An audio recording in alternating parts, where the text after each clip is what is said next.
Cheese ball செய்யலாமா?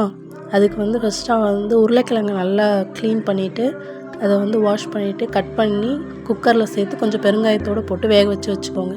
அதுக்கப்புறம் ஒரு 2 ஆனியனை நல்லா ஃபுல்லாக சாப் பண்ணிவிட்டு கூடவே நீங்கள் சில்லி வேணாலும் சேர்த்துக்கலாம். குழந்தைங்களுக்கு யூஸ் பண்ணுற மாதிரி இருந்தால் சில்லி சேர்க்க வேணாம். பெரியவங்களுக்கு மட்டும்னா சில்லி சேர்த்துக்கோங்க. இப்போ நான் சில்ட்ரன்ஸ்க்கும் சேர்த்து செய்கிறதால சில்லி இல்லாமல் 2 ஆனியனை மட்டும் நல்லா சாப் பண்ணிவிட்டு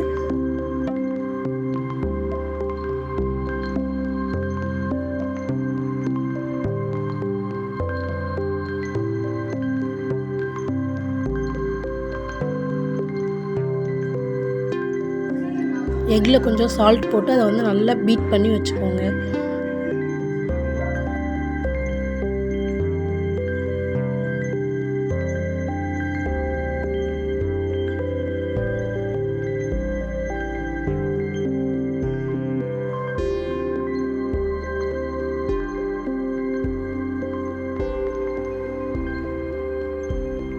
கொத்தமல்லி தழையும் அதோட சேர்த்து கொஞ்சம் பொடுசாக கட் பண்ணி அதில் சேர்த்துக்கோங்க.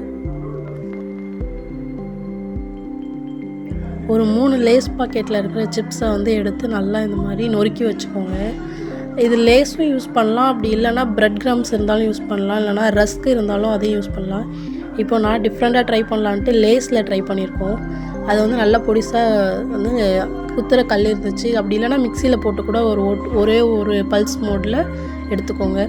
அதுக்கப்புறம் சீஸ் என்கிட்ட ஸ்லைஸ் சீஸ் தான் இருந்துச்சு, அதை அப்படியே மடக்கி கட் பண்ணி எடுத்துக்கிட்டேன். க்யூபாக எடுத்துக்கணும், இல்லைனா டேரெக்டாகவே சீஸ் க்யூப் இருந்துச்சுன்னா அதை நீங்கள் அப்படியே கட் பண்ணி எடுத்துக்கோங்க.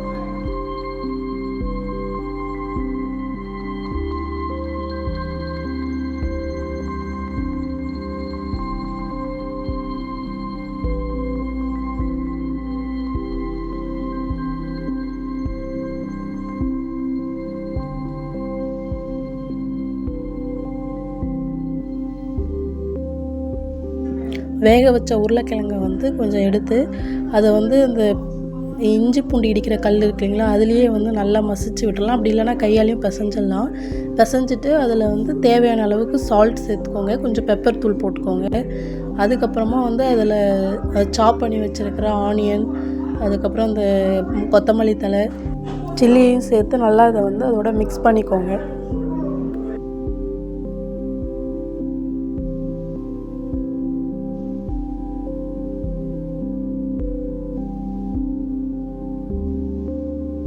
காஷ்மீரி சில்லி பவுடர் இருந்துச்சுன்னா அதையும் தேவையான அளவுக்கு அதில் சேர்த்து அதையும் நல்லா மிக்ஸ் பண்ணிவிட்டு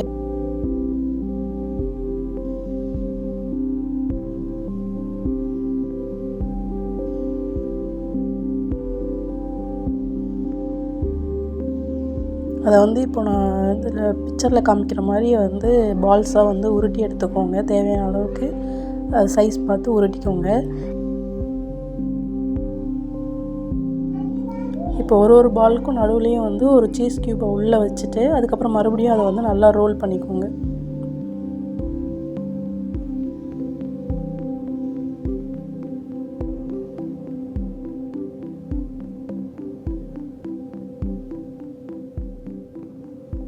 இப்போ ஒரு பாலையும் எடுத்து எக்கில் டிப் பண்ணிவிட்டு அதுக்கப்புறமா அதை அந்த லேஸில் ஆட் பண்ணிக்கோங்க. இதே மாதிரி எல்லாத்தையும் செஞ்சுட்டு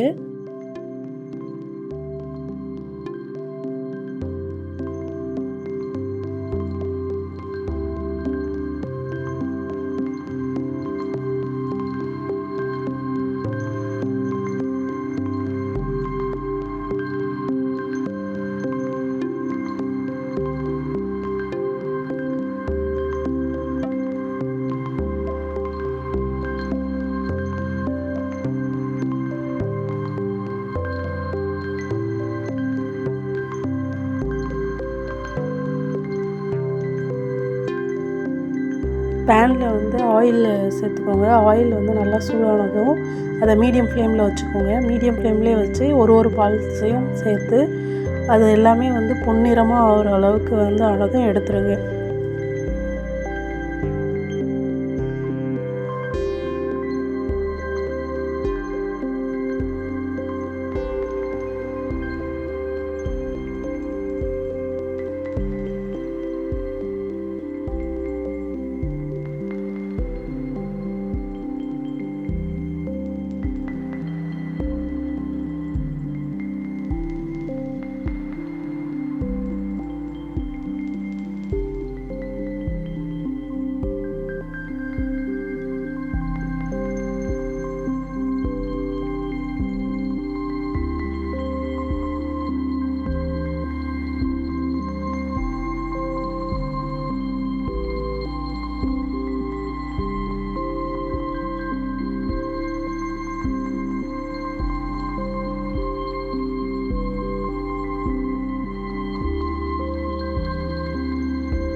நீ எதுக்கு waiting? Stove on, love on.